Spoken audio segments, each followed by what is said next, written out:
Ahojte! V predošlom videu som vám ukázal tie najčastejšie poruchy benzínového motora centrály. Vybral som hlavne tie, ktoré si človek dokáže zrobiť doma sám, bez cudzej pomoci. My teraz v príbehu o centrále prejdeme do ďalšej kapitoly, ktorá sa odohráva dosť často a v rebríčku poruchovosti je na druhom mieste, hneď za nečistotami upchatom karburátore. Benzínový motor centrály nám beží, ale voltmeter nám nič neukazuje. A ručička voltmetra nám proste spinka na nule. Pre istotu skúste za chodu motora zhodiť istič a následne ho naspäť nahodiť. A ja predpokladám, že na 99% sa nič neudialo a voltmeter ďalej spinka na nule. Takže sa teraz musíme prekopať ku vnútornej elektroinštalácii. No keď vám ten elektromer neukazoval ani predtým, asi vám nebude ukazovať ani teraz.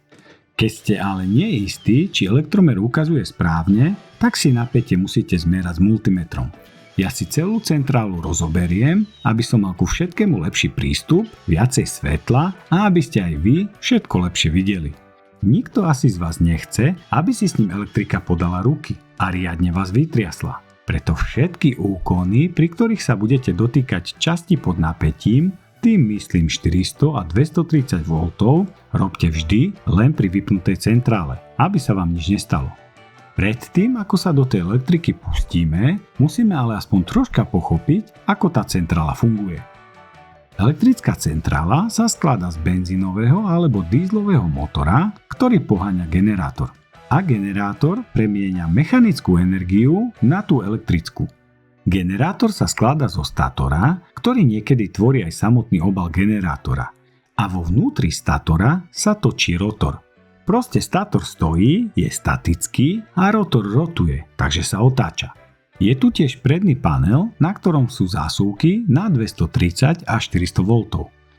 Vypínač na štartovanie a vypínanie motora a zásuvku na 12 V spolu s jej ističom.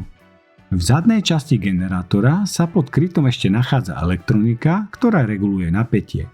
Grécov, alebo inak povedané usmerňovací mostík a svorkovnica, na ktoré sú spojené vodiče, ktoré idú zo statora do zásuviek na prednom paneli centrály. Plus je tu ešte jeden pomerne skrytý komponent a tým je uhlíkový držak.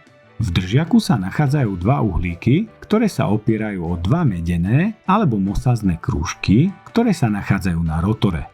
Tieto krúžky sa odborne nazývajú zberacie alebo zberné okrúžky. Tie slúžia na prenos elektrickej energie zo stacionárnej časti na rotujúcu časť stroja. Jednosmerný prúd prechádza z uhlíkov na okrúžky do cievky, ktorá sa nachádza v rotore. A tá cievka vytvára magnetické pole, ktoré obklopuje rotor. Toto napájanie elektrickým prúdom sa volá budenie rotora. Vás budí budík a rotor budí prúd. Keby vás budil prúd, tak vyletíte z postele tak nabudení, že vám netreba ani kávu na cestu do práce. Rotor sa otáča a toto rotujúce magnetické pole indukuje elektrický prúd vo vynutí statora. Čím väčší prúd pustíme do rotora, tým bude aj väčšie magnetické pole okolo neho. A tým sa zvýši aj intenzita indukovaného prúdu v statore a teda aj výstupné napätie generátora. V statore sa nachádza vynutie, ktoré pozostáva z troch cievok. Toto zobrazenie cievok je ale také zjednodušené, lebo toto vynutie je oveľa zložitejšie, ale na takéto jednoduché vysvetlenie nám to bude stačiť. Budenie rotora má na starosti elektronika. Tá má skratku AVR. To je tento tu čierny obdĺžnik. Vo väčších centrálach sú tieto elektroniky silnejšie a majú tvar podkovy, takého oblúčika. Môžete sa tiež stretnúť aj s tým, že niektoré elektroniky majú miesto plastového obalu hliníkový. Elektronika sleduje výstupné napätie na statorových cievkách a pri poklese napätia zareaguje a zvýši budiaci prúd do rotora. Čím sa zvýši magnetické pole rotora, ktoré sa viacej indukuje vo vnútri statora a tým stupne aj napätie na výstupných svorkách statorových cievok. To platí aj opačne. Pri zvýšení napätia elektronika zareaguje a zníži budiaci prúd do rotora a napätie na svorkách statorových cievok sa zníži. Elektronika si overuje správnu výšku napätia na statorových cievkach. Tu ale elektronika nemeria plné napätie 230 V, ale len nižšiu časť tohoto napätia. A to je urobené tak, že na jednej cievke státorového vynutia je po pár zavitoch medeným drôtom urobená odbočka. A toto nižšie striedavé napätie je privádzané do elektroniky. Toto napätie je už ale 10 krát menšie, približne okolo tých 24 V. V statore generátora sa nachádza ešte ďalšie vynutie. To slúži na napájanie elektroniky, no hlavne je využívané na budenie cievky rotora. Napätie z tohto vynutia je tiež striedavé, ale v elektronike sa usmerňuje a vyhladzuje, lebo rotor generátora sa musí budiť jednosmerným napätím. Posledná vec, ktorá sa nachádza v generátore, je cievka pre 12V výstup. Konektor na jeho pripojenie sa nachádza na prednom paneli centrály. A keďže z cievky vychádza striedavé napätie, tak sa musí usmerniť. A preto vývody z cievky idú na túto spomínanú kocku a tým je grecov, alebo inak povedané usmerňovací mostík. Z mostíka idú káble do ističa a z neho do konektora na hlavnom paneli. K tomuto výstupu na 12V sa ešte neskôr dostaneme. No a keďže už chápeme princíp fungovania generátora, môžeme sa pustiť do jeho opravy. Otočíme si centrálu bokom a dáme dole zadný kryt generátora. Ten držia na mieste tieto dve skrutky. Prvým problémom generátora môže byť aj to, že ho treba len trošku postrčiť. Ako už bolo spomenuté, elektronika berie prúd z napájacej cievky a budí s ním rotor. A rotor magnetickým polom indukuje prúd na všetkých cievkach, takže aj na tú, ktorá napája elektroniku. A elektronika zase budí rotor. Je to taký nekonečný kolotoč. Ale niečo ten kolotoč musí odštartovať. Ale čo, keď centrála nemá žiadny iný zdroj, ktorý by nabudil rotor a tým odštartoval kolotoč? Toto prvotné budenie zabezpečujú dva magnety. Tie sa nachádzajú na rotore. Tie otáčaním vyrobia magnetické pole, aj keď malé, ale to stačí na to, aby sa odštartoval spomínaný kolotoč. No tieto magnety sa môžu vplyvom tepla z preťaženej cievky rotora odlepiť a vypadnúť. No aj samotné teplo môže magnety aj nenávratne poškodiť, takže stratia magnetizmus. Veľa starších centrál sa spoliehalo na to, že po vypnutí centrály, takže aj budenia rotora, zostane rotor ešte po dlhšiu dobu čiastočne zmagnetizovaný. Po čase, keď túto centrálu nepoužívate, sa magnetizmus stratí a kolotoč sa nemá ako naštartovať. A tak tomu generátoru musíme pomôcť my. Odpojíme si z uhlíkových zberačov konektory, ktoré idú do elektroniky a dáme ich nabok. Musíme ich ale odpojiť, inak riskujeme poškodenie elektroniky. Odfotíme alebo si poznačíme, kde bol na uhlíkovom držaku plusový a kde minusový vodič, aby sme to potom naspäť dobre poskladali. Zoberieme si 12 alebo 24V nabíjačku, zdroj alebo batériu z aku vrtačky. Zoberieme si plusový vodič z autonabíjačky a pripojíme ho tam, kde šiel z elektroniky červený vodič a minusový tam, kde šiel čierny alebo modrý vodič. Počkáme približne 10 sekúnd a odpojíme. Zapojíme naspäť elektroniku a kopneme do vrtule. Keď naskočila, potlapkáme sa po pleci a povieme si, že sme nielen krásni, múdri, ale aj silní. Keď nenabehla, zahrešíme a kopneme si do tej mrchy. Keď nejde, nezúfajte, ideme ďalej. Druhý problém nám môže nastať v tom, že sa nám rotor nebudí kvôli tomu, že sú tam krátke uhlíky, ktoré sa slabo alebo vôbec nepritlačajú o okrúžky rotora a tým zle alebo vôbec neprenášajú prúd do cievky rotora. Tu nám bude treba na zmeranie multimeter, ale nebojte sa, mám pre vás jednoduchší a ešte lepší postup, ako odmerať cievku rotora. Ale zatiaľ vám to ukážem takto pre tých, čo majú ten multimeter. Znova si odpojíme konektory z uhlíkových držiakov a pripojíme naň multimeter. Multimeter si prepneme na meranie odporu a odpor cievky rotora by mal byť okolo 30 ohmov. Môže sa to líšiť od toho, akú výkonu máme centrálu. Ale nameraná hodnota by nemala byť nižšia ako 10 ohmov a zase tiež nie vyššia ako 80 ohmov. No tu sme s meraním cievky rotora ešte neskončili, lebo uhlíky nám stoja na jednom mieste a my musíme skontrolovať, či uhlík dobre prenáša prúd na okrúžok po celom obvode zberacieho krúžku. A tak si zoberieme kľúč a začneme točiť s touto skrutkou, ktorá sa nachádza na konci osky rotora. So skrutkou točíme do pravej strany a s ňou sa nám otáča aj rotor. Pri otáčaní rotora sledujeme pozorne multimeter. Keď sa nám nameraná hodnota mení alebo kolíše, môže to byť znamenie toho, že máte medzi uhlíkmi a okružkami zlý prenos prúdu. A keď vám tam ako mne začnú skákať kilo alebo megaómy, budete vedieť, že je niečo isto zle. Príčina je tá, že centrála bola vo vlhkom prostredí, kde tieto krúžky po dlhej nečinnosti zoxidovali. Dokiaľ som o tejto pokazenej centrále natáčal a štartoval ju, tak sa časť okružku očistila. A preto pri otáčaní raz ukazuje zlú a raz správnu ohmickú hodnotu. Keď nám zase pri meraní a otáčaní rotora ukazuje stále nekonečný odpor, je možné, že jeden z uhlíkov je už krátky. Príčinou krátkeho uhlíku môže byť aj to, že centrála je už dobre vyrobená seniorka a dodala za svoj život toľko energie ako malá atomová elektráreň. Tie uhlíky sa aj v dobrej centrále proste po čase zbrúsia. A alebo má cievka rotora pod 10 ohmov, to znamená, že je medzi závitmi cievky skrat. A to má za príčinu vysoký budiaci prúd, ktorý veľmi rýchlo žerie uhlíky. Skúste si priložením napríklad skrutkovača zmerať, aká je asi vzdialenosť od uhlíkového držiaka po okrúžky. Potom si odtočte túto skrutku a vyberte uhlíkový držiak a porovnajte vysunutie so skrutkovačom. Keď sú uhlíky krátke, dá sa kúpiť nový uhlíkový držiak aj s uhlíkmi za pár eur. Na uhlíkovom držiaku vyskúšame, či sa uhlíky ľahko zasúvajú a zase naspäť same vysúvajú. Veľa nám napovedia aj samotné uhlíky. Lebo keď sú spolu s uhlíkovým držiakom takto zadimené, znamená to, že medzi uhlíkom a okrúžkom vzniká iskrenie a tým aj zlý prenos prúdu. A tu na tomto vrchnom uhlíku vidno, ako ho poriadne ošľahalo. Ja tu mám jasnú oxidáciu na zberných krúžkoch. Niekedy ich stačí len jemne pošúchať. Nemalo by sa to však robiť s brúsnym papierom, ale keď sa vám inak nedá, nemám námietky. Ja použijem oceľovú vlnu, čo tiež nie je moc košer.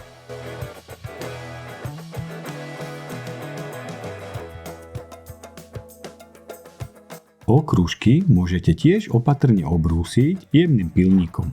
Keby ste to chceli urobiť ako sa patrí, museli by ste odskrutkovať 2 silembloky na spodku zadného krytu, nejakým klátikom si podložiť stator, inak vám celý spadne na stôl. Na kryte odpojiť celú svorkovnicu, tiež vodiče do usmerňovacieho mostíka a až tak odtočiť 4 skrutky na kryte. Dať ho dole a nakoniec brúsnym papierom obrúsiť zberné krúžky. No proste rozobratie generátora je na dlhý príbeh.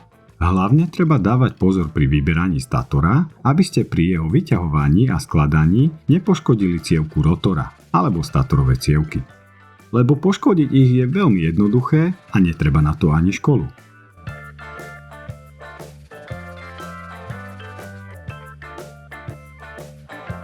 Vždy je ale lepšie merať rotor pod záťažou. To znamená, že si zoberieme napríklad 12V autonabíjačku a multimeter si prepneme na meranie jednosmerného prúdu. Rotor odoberá pri 12V prúd 0,284 A. Tento prúd by mal byť tiež pri otáčaní rotora konštantný a nemal by sa meniť.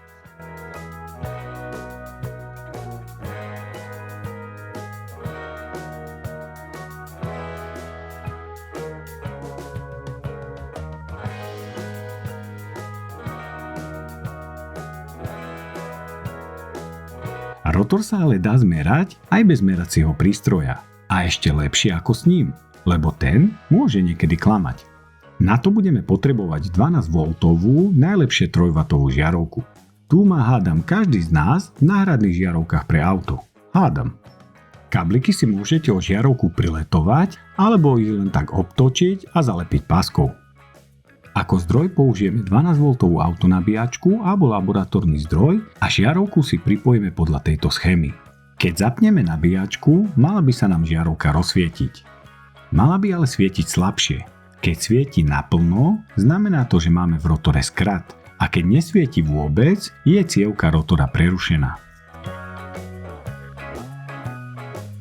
Zase si zoberieme kľúč a potočíme rotorom. Na žiarovke pekne vidno, ako je intenzita svetla nestabilná a nakoniec žiadna. Môžete použiť aj 5W žiarovku, ale tu musíte miesto 12V zdroja použiť aspoň 18V batériu. Tá vám ale pri skrate rotora môže zhorieť.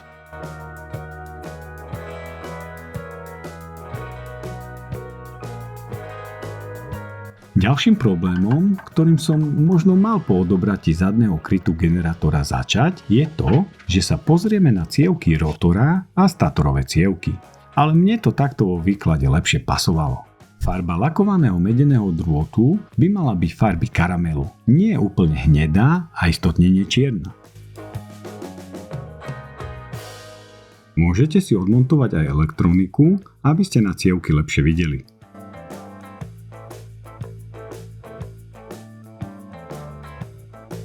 Preto si zo všetkých strán poriadne pozrieme cievku rotora. Keď je čierna alebo tmavo hnedá, otvoríme si pivo a pripijeme na pamiatku našej centrály. Hej, Cableman. Ja viem. Počkaj chvíľku. Ja viem, čo chceš povedať a dostaneme sa k tomu. Cievka rotora môže zhorieť kvôli preťaženiu, medzizavitovému skratu v cievke spôsobenú vibráciami a mechanickému poškodeniu. To isté platí aj o statorových cievkách, len tu býva viacej typov preťažení. Takto vyzerá jednofázové preťaženie. To je, keď dáme veľmi výkonný spotrebič do jednej zásuvky na 230V. Niektoré zariadenia využívajú zo 400V zásuvky dve fázy a ich spálenie vyzerá takto. A keď si strčil kocúra do trúby na všetky tri fázy a zabudol ho vyťahnuť, tak ten kocúr bude vyzerať asi takto. Tu si tiež otvor pivko a zaspomínaj na spoločné chvíle s centrálou. Ale Cableman, veď si môže dať rotor a stator previnúť alebo kúpiť nový. Hej, stator stojí okolo 100 eur a rotor približne 50. Plus pri rotore ti bude treba na 99% aj elektroniku, lebo pri skrate rotora istotne zhorela. A teraz ma na chvíľku vypni a napíš si do Googla centrála. A zistíš, že takáto nová centrála stojí okolo 250 eur. Keď ti odídu uhlíky alebo elektronika, tak to nie je taká vysoká suma za opravu. A je len na tebe, či si povieš, že sa ti oplatí kupovať aj nový rotor alebo stator. Veľmi výnimočne aj oboje. Keď za 250 eur máš úplne novú centrálu. Jasne, že sa nebudeme baviť o tom, keď si centrálu nekúpil za 250 eur, ale za 800. To sa ti stále oplatí. Spálené cievky uvidíte ľahko, ale medzizavitový skrát niekde vo vnútri statora asi ťažko, aj keď niekedy to vyzerá takto. Na jeho odmeranie použijeme multimeter a hodnoty, ktoré zmeriame na svorkovnici, by mali byť približne takéto. To sa môže ale tiež líšiť od výkonu centrály.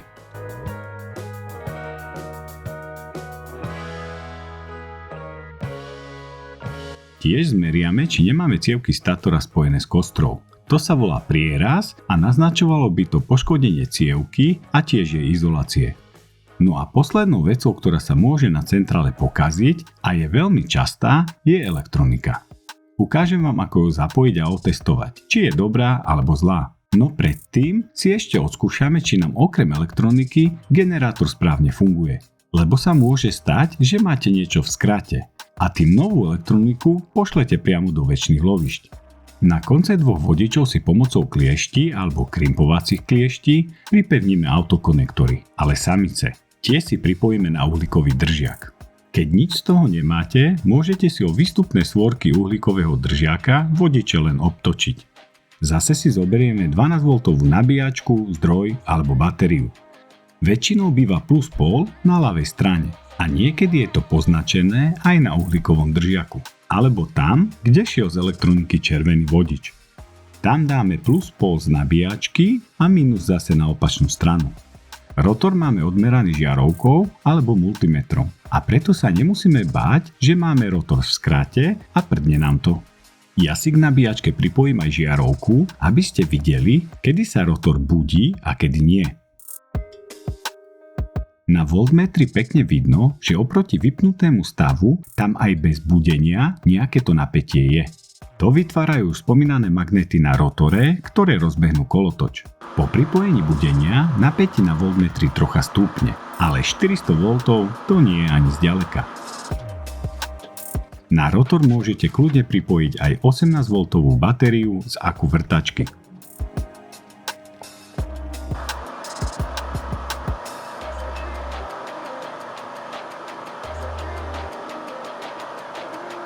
Tu boli na rotore zaoxidované okrúžky a po ich očistení by to malo vyzerať nejako takto.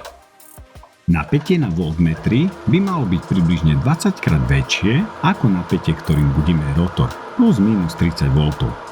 Keď nám všetko dobre funguje, tak si môžeme objednať novú elektroniku. Ale predtým si ešte zmeriame tú starú. Zase tu mám 3W 12V žiarovku a na konci znova autokonektory, ale teraz pre zmenu samcov. Táto žiarovka nám bude simulovať rotor.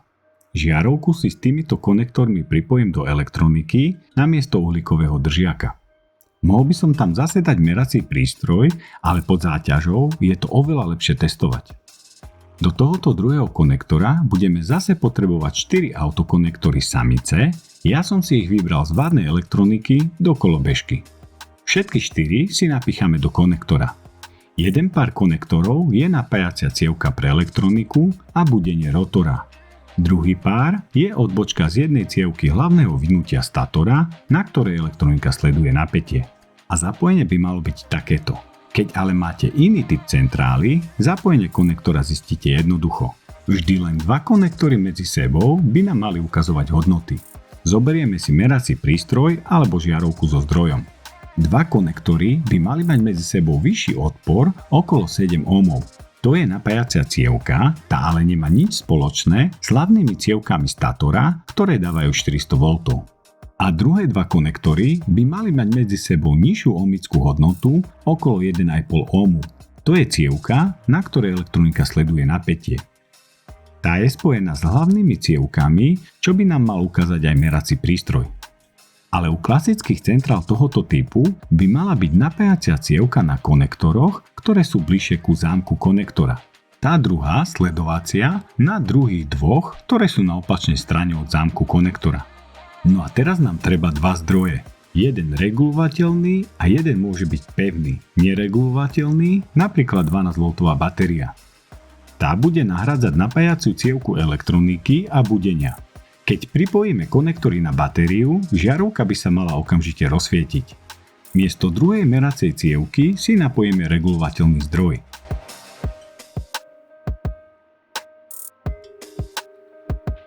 Ja si k tomuto zdroju pripojím multimeter, aby som videl výšku napätia. Napätie začneme pomaly dvíhať a tu by nám mala žiarovka okolo 23 až 24 V zhasnúť. A zase naopak, keď budeme napätie znižovať, mala by sa znova rozsvietiť.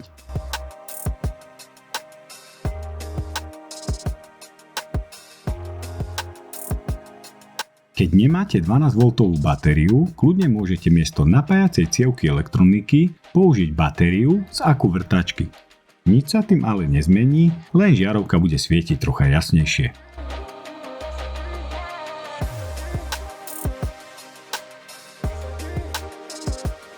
A teraz si prehodím inú elektroniku a ukážem vám, ako sa chová vadná elektronika.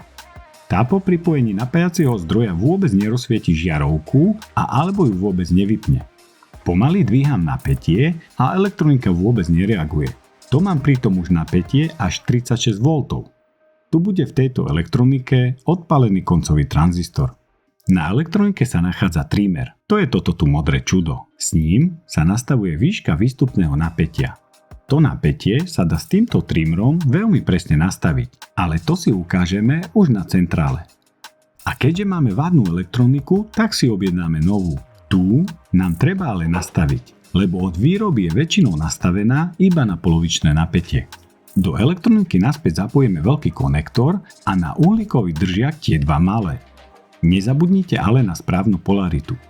Elektroniku ale nemôžeme namontovať naspäť na svoje miesto, lebo by sme sa nedostali ku trimmeru a nechať ju visieť na kábloch a odierať o kryt tiež nebude pre ňu moc zdravé. Tak si ju môžeme otočiť a takto primontovať, dokiaľ s trimmerom nenastavíme správnu výšku napätia. Do zásuvky na 230 V si vložíme merací prístroj a kopneme do vrtule. Dá sa to nastavovať aj podľa voltmetra na centrále, ale tam treba orlí zrak a nie je to až také presné. Otáčaním smerehodinových ručičiek napätie znižujeme a v protismere hodinových ručičiek ho naopak zvyšujeme. No tu nám s trimmerom treba dosť dlho krútiť a mať pevné ruky. Napätie odporúčam nastaviť troška nad 230 V, lebo pri záťaži napätie jemne poklesne. Aj keď elektronika vyrovnáva napätie, nie je taká presná a pri záťaži toto napätie jemne poklesne. Pome, ideš, to dáš ešte kúsok a sme tam.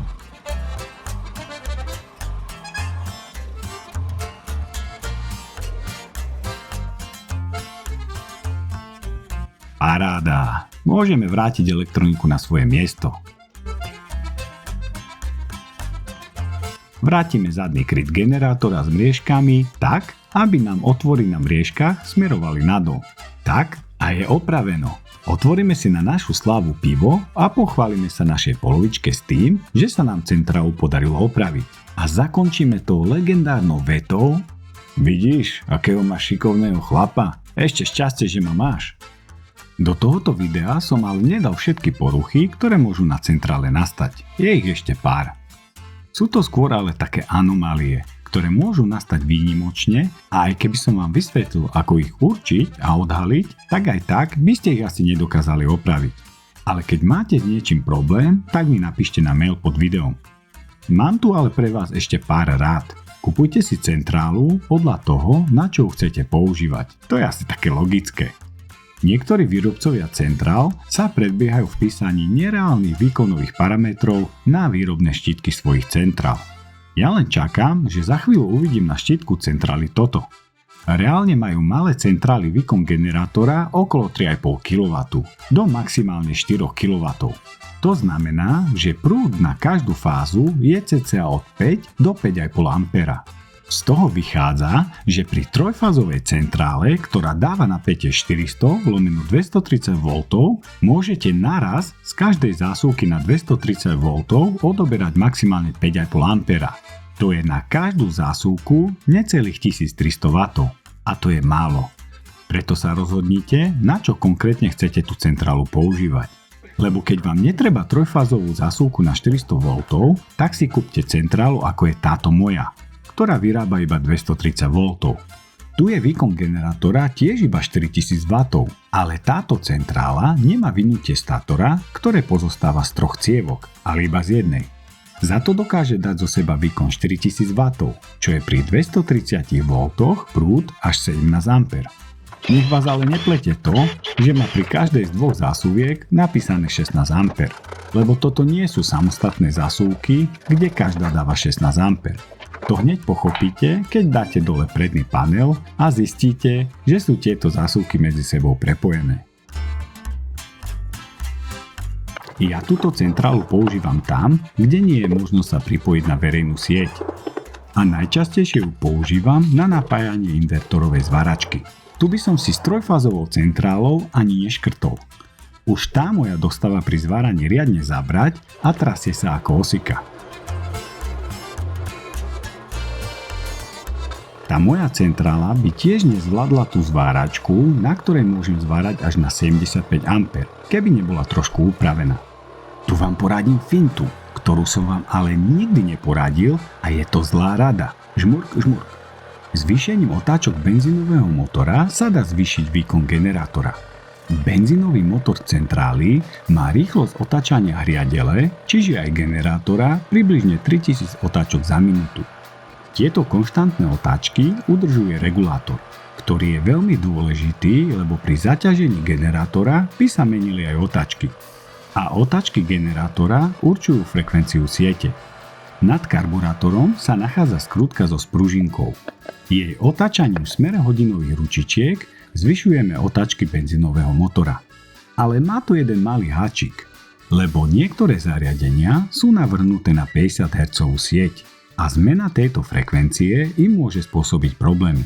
Ale väčšina moderných elektronických zariadení, ktoré používajú spínacie zdroje, medzi ktoré patria aj invertorové zváračky, s vyššími hercami problém mať nebudú. Na zistenie a nastavenie hercov potrebujeme multimeter, ktorý má takúto funkciu. Ja som si zo starého generátora, ktorý poháňal motor z vetriesky, zobral takýto prístroj na meranie frekvencie siete. Ale tie moderné prístroje sú už oveľa presnejšie ako toto. Tie herce odporúčam prestaviť z 50 na maximálne 55. Pravdu povediac, viac som ani neskúšal, lebo po tomto zvýšení som už so zváračkou nemal žiadne problémy. Centrála dáva napätie na prázdno 232 V. No pri zváraní zváračka zaťaží centrálu tak, že napätie klesne na 227 V, čo by sme kľudne mohli dvihnúť tak, aby pri zaťažení mala centrála napätie 235 V. Zdvihnutie napätia má tiež vplyv na celkový výkon. Aj keď je pravda, že centrály s AVR elektronikou nemajú radi zváračky a často kvôli tým zákmitom napätia a iskreniu odchádzajú. Mne sa to osobne zatiaľ nestalo, ale pre istotu nosím so sebou ešte jednu elektroniku. Keď ale máte trojfázovú centrálu, dávajte si, ak sa to dá, výkonnejšie spotrebiče do prvej zásuvky, lebo tam je vyvedená cievka, ktorá má už spomínanú odbočku na sledovanie napätia pre elektroniku. Existujú aj také centrály, ktoré majú meraciu odbočku na každej cievke. Tu sa ale bavíme o profi centrálach.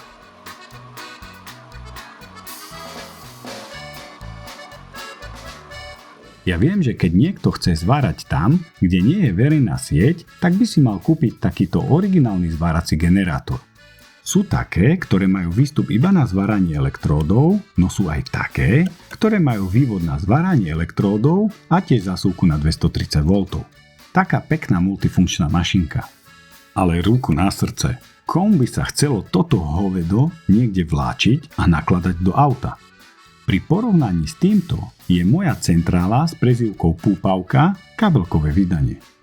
A prejdeme k poslednej veci. Keď ku vám niekedy niekto príde s káblom a konektorom na 12 V zásuvku a povie vám, že by si potreboval s vašou centrálou napríklad dobiť 12 V batériu, tak s ním a s tým jeho káblom urobte toto. Lebo toto je tá najjednoduchšia cesta, ako si odpaliť celé statorové vynutie preťažením tohoto 12V výstupu. Lebo cievka, ktorá vyrába 12 V, sa nachádza medzi ostatnými cievkami v statore a keď zhorí, poškodí vám aj ostatné cievky. Pritom táto 12V cievka dokáže trvale dávať maximálne 7 A. Pri prúde 9 A a 10 až 20 minútach budete mať už z generátora krematorium. Striedavé napätie z cievky ide do usmerňovača a odtiaľ ide usmernených 12 V do ističa. Takže hurá, sme zachránení. Áno, ale ten istič má 10 A, takže žiadna výhra.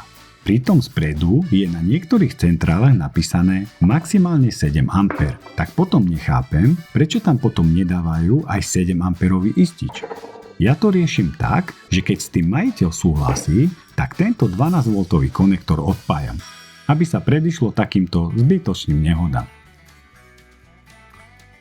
Keď si chcete proste nabiť batériu, tak použite nabíjačku na 230 V a tu zapojte do zásuvky centrály.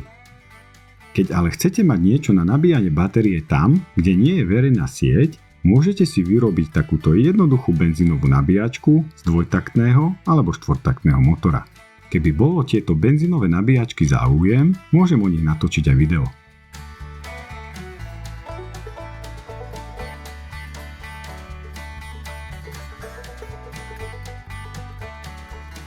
Tak a ja verím, že vám toto video pomôže k tomu, aby ste si dokázali sami doma opraviť tú vašu pokazenú centrálu. Nech sa z nej môžete zase tešiť a ja dúfam, že spolu prežijete kopec nezabudnutelných zážitkov. Lebo centrála je viac než len stroj. Je to môj spoľahlivý spoločník, ktorý mi poskytuje energiu vždy, keď ju potrebujem. Je to symbol nezávislosti a spoľahlivosti, ktorý mi dáva pocit istoty v každej situácii. Jej zvuk je ako hudba, symfónia síly a energie.